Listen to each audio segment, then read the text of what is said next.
Hello students, कुछ दिन पहले आपने हिंदी का वीडियो देखा था जिसमें हमने चौथा पार्ट किया था कथनी और करनी। उस वीडियो में मैंने लेसन एक्सप्लेन किया था। आशा है आपको वो निबंध समझ में आ गया होगा। उस लेसन में हमने कुछ ग्रामर की एक्सरसाइजेज भी की थी जिसमें हमने पूर्ण विराम, उद्गार चिन्ह वगैरह के बारे में पढ़ा था। आज मैं उसको थोड़ा सा एक्सप्लेन करूँगी आगे, और इसके अलावा टेक्स्ट बुक में दिए हुए ग्रामर पोर्शन संज्ञा के विषय में हम आगे पढ़ेंगे। संज्ञा, जिसे इंग्लिश में नाउन कहा जाता है, इसे आप अपनी छोटी क्लासों से ही पढ़ते हुए आ रहे हैं। संज्ञा का अर्थ होता है किसी व्यक्ति, वस्तु, स्थान के नाम को संज्ञा कहा जाता है। संज्ञा के प्रकार में पहला है व्यक्तिवाचक संज्ञा, फिर जातिवाचक संज्ञा।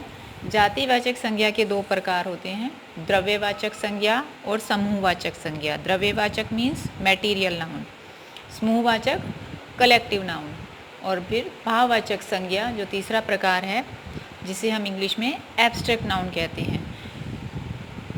आज हम इसके विषय में विस्तार से पढ़ेंगे।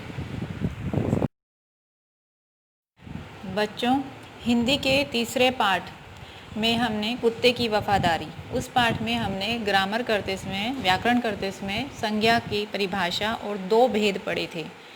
शायद आपको याद हो, पेज नंबर 16, टेक्स्ट बुक का पेज नंबर 16 पेज पर वो दिया गया था और मैंने इसके बारे में आपको समझाया था। उसमें हमने दो भेद पढ़े थे। पहला था व्यक्तिवाचक संज्ञा अर्थात प्रॉपर नाउन, और दूसरा था जातिवाचक संज्ञा यानी कॉमन नाउन।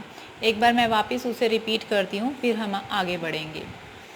व्यक्तिवाचक संज्ञा किसी खास व्यक्ति, प्राणी या स्थान को सूचित करने वाली संज्ञा को व्यक्तिवाचक संज्ञा कहते हैं। खास व्यक्ति मतलब स्पेशल, जैसे कोई राम, मोहन, सीता, हिमालय, गंगा, ये सब स्पेशल नेम हैं, इसलिए इन्हें व्यक्तिवाचक संज्ञा कहा जाता है। अब जैसे इसमें एग्जाम्पल दिया हुआ है, बहुत सारे एग्जाम्पल दिए हुए हैं, इनमें से आपको स्पेशल नेम कौन कौन से दिख रहे हैं? अगर हम नीचे से देखें तो मोहन स्पेशल नेम है। गुजरात, बहुत सारे स्टेट्स होते हैं, उसमें गुजरात एक स्पेशल स्टेट, स्पेशल नेम। उसके बाद तापी, नदियों में सब नदियों के अलग अलग नाम होते हैं, तापी एक स्पेशल नेम। गिरनार, बहुत सारे पर्वत होते हैं, उसमें गिरनार एक स्पेशल नेम। वीर सावरकर भी एक स्पेशल नेम है, खास नेम है। तो इस तरह से जो स्पेशल नेम होते हैं उन्हें प्रॉपर नाउन या व्यक्तिवाचक संज्ञा कहा जाता है। इसके बाद आता है जातिवाचक संज्ञा। जो शब्द संपूर्ण जाति का बोध कराते हैं वे जातिवाचक संज्ञा कहलाते हैं, अर्थात कॉमन नाउन। संपूर्ण जाति, जैसे अगर मैं कहूँ लड़की तो मतलब संपूर्ण लड़की जाति। अगर मैं कहूँ औरत तो संपूर्ण औरत जाति। अगर मैं कहूँ पर्वत तो सब पर्वत, पेड़ तो सब तरह के पेड़। मैं किसी स्पेशल पेड़ का नाम नहीं ले रही हूँ।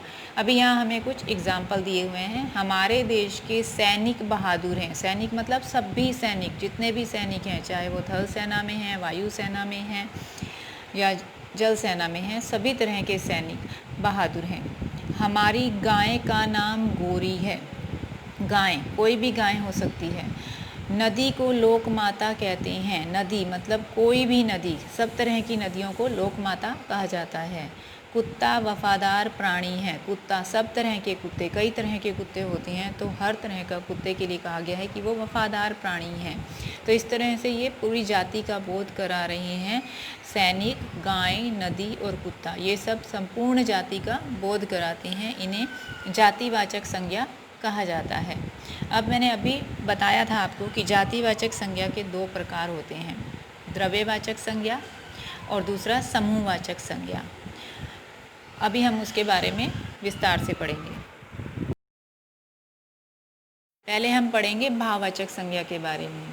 भाववाचक संज्ञा अर्थात एब्स्ट्रैक्ट नाउन, जिसे इंग्लिश में आप एब्स्ट्रैक्ट नाउन कहते हैं। जो शब्द गुण, दोष, भाव दशा आदि का बोध कराती हैं वे भाववाचक संज्ञा कहलाती हैं। इसे हम देख नहीं सकते, महसूस करते हैं। जो भाव होते हैं, हंसना, रोना, ये सब हमारे भाव होते हैं जिन्हें भाववाचक संज्ञा कहा जाता है।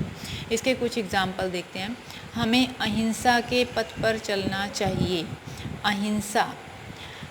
पहाड़ की चढ़ाई बहुत कठिन है। चढ़ाई। हमारे व्यवहार में विनम्रता होनी चाहिए। विनम्रता। महात्मा बुद्ध ने शांति, दया और प्रेम का संदेश दिया। शांति, दया और प्रेम। क्षमा वीरों का आभूषण है। क्षमा। ये सब हमें गुण, दोष, भाव, दशा आदि का बोध कराने वाले शब्द हैं, इसलिए इन्हें भाववाचक संज्ञा कहा जाता है। अभी यहाँ पे एक एक्सरसाइज दी हुई है। बॉक्स में कुछ शब्द लिखे हुए हैं जिन्हें हमें बताना है कि इनमें से भाववाचक संज्ञा कौन सी है। सच्चाई भाववाचक संज्ञा, ऊंचाई, बचपन, लंबाई, अमीरी, बुढ़ापा, ये सब क्या कहलाते हैं? भाववाचक संज्ञा। अभी हम पढ़ेंगे इसका दूसरा रूप, जातिवाचक संज्ञा का दूसरा प्रकार, जिसे कहते हैं समूहवाचक संज्ञा, जिसे आपने इंग्लिश में कलेक्टिव नाउन के रूप में पढ़ा होगा, जो संपूर्ण समूह का बोध कराए, ग्रुप का बोध कराए। जैसे रेलवे स्टेशन पर लोगों की भीड़ रहती है। भीड़ मतलब कलेक्टिव नाउन, बहुत सारे लोग एक साथ। बच्चों की टोली होली खेलने निकली है। टोली मतलब बहुत सारे बच्चों का ग्रुप। सभा में कई लोग इकट्ठे हुए। सभा, बहुत सारे लोग एक साथ, तो उसे सभा कहा जाता है। इस तरह से ये भीड़, टोली, सभा, ये शब्द समूहवाचक संज्ञा का बोध कराते हैं। इन्हें समूहवाचक संज्ञा कहा जाता है।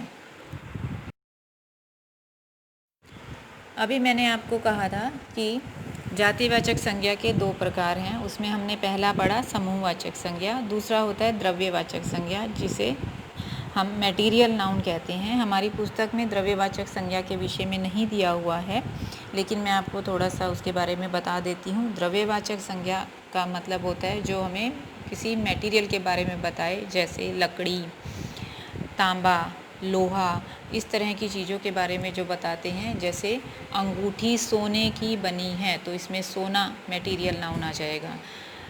मेज लकड़ी की बनी हुई है, तो लकड़ी मटेरियल नाउन अर्थात द्रव्यवाचक संज्ञा कहलाएगा। अब हमें एक गद्यांश दिया गया है पाठ्य पुस्तक में। उस गद्यांश को या परिच्छेद को पढ़कर हमें प्रश्नों के उत्तर लिखने हैं। मैं इस परिच्छेद को पढ़ती हूँ और ये प्रश्न आपको समझा देती हूँ। इनके उत्तर आपको स्वयं लिखने होंगे। आप शुद्ध हृदय से इस बात पर विचार करें कि माता, मातृभूमि और मातृभाषा का आप पर भी ऋण है। एक जननी आपको जन्म देती है, अर्थात माता आपको जन्म देती है। एक की गोद में खेल कूद कर और खा पी कर आप पुष्ट होते हैं, अर्थात आपकी मातृभूमि, जिसकी गोद में आप खेल कूद कर और जिसका अन्न जल खाकर आप हृष्ट पृष्ट होते हैं। और एक आपको अपने भावों को प्रकट करने की शक्ति देकर आपके सांसारिक जीवन को सुखमय बनाती है, वह है आपकी मातृभाषा, जो आप बोल सकते हैं, जो आपको अपने परिवार से जोड़ के रखती है, दुनिया से आपका परिचय करवाती है, वो है आपकी मातृभाषा। जिसका आप पर इतना उपकार है, उसके लिए कुछ करना क्या आपका परम कर्तव्य नहीं है? तो इन तीनों का आपके ऊपर उपकार है और आपको इन तीनों के लिए कुछ करना चाहिए। स्पेशली अपनी मातृभाषा के लिए कुछ करना बहुत ज़रूरी है। प्यारे भाइयों, उठो, आलस्य छोड़ो, काम करो और अपनी मातृभाषा की सेवा में तत्पर हो जाओ। इस व्रत का पालन करना तलवार की धार पर चलने के समान है। तलवार की धार पर चलना मतलब बहुत कठिन काम है, इसमें कई मुसीबतों का सामना करना पड़ सकता है। अत्यंत खेद का विषय है कि आज अधिकांश भारतवासी अपनी मातृभाषा की उपेक्षा करते हैं वे अंग्रेजी बोलकर अपने अहंकार तथा दूषित मनोवृत्ति का परिचय देते हैं। उनको लगता है इंग्लिश बोलेंगे तो उनका महत्व बढ़ेगा, लोगों में उनकी पहचान बढ़ेगी, लेकिन इससे वो सिर्फ अपना अहंकार दिखा रहे हैं और अपनी खराब मनोदशा बता रहे हैं। जो अपनी मातृभाषा का तिरस्कार करता है उसे कभी देशभक्त नहीं कहा जा सकता। हमारी मातृभाषा जो भी होती है, भले आप गुजराती हो, मराठी हो, मारवाड़ी हो, पंजाबी हो, जो भी आपकी मातृभाषा है, आपको उस पर गर्व करना चाहिए। कभी भी अपनी मातृभाषा से मुंह नहीं मोड़ना चाहिए, उसका निरादर नहीं करना चाहिए। जो अपनी मातृभाषा का अपमान करता है वह कभी भी देशभक्त नहीं कहा जा सकता। अब इस पैराग्राफ के आधार पर मैं कुछ प्रश्न रख रही हूँ। हम पर किस किस का ऋण है? तो पैराग्राफ में हमने देखा हम पर माता, जन्म देने वाली माता, मातृभूमि और मातृभाषा का ऋण है। माता का ऋण हमें क्यों अदा करना चाहिए? माता हमें जन्म देती है, बहुत तकलीफ़ें सहकर हमें पैदा करती है और पालन पोषण करती है, इसलिए हमें उसका ऋण अदा करना चाहिए। किस व्रत का पालन करना अत्यंत कठिन है? मातृभाषा की सेवा का व्रत का पालन करना बहुत कठिन है, क्योंकि मातृभाषा की सेवा करने में, मातृभाषा का ही उपयोग करने में हम कई बार दूसरों को अपनी बात समझा नहीं पाते और हमारे लिए बहुत कठिन हो जाता है। किसे देशभक्त नहीं कहा जा सकता? जो व्यक्ति अपनी मातृभाषा का अपमान करता है, तिरस्कार करता है, उसे देशभक्त नहीं कहा जा सकता। गद्यांश को उपयुक्त शीर्षक दीजिए। तो मेरे हिसाब से इस गद्यांश का शीर्षक होना चाहिए हमारी मातृभाषा।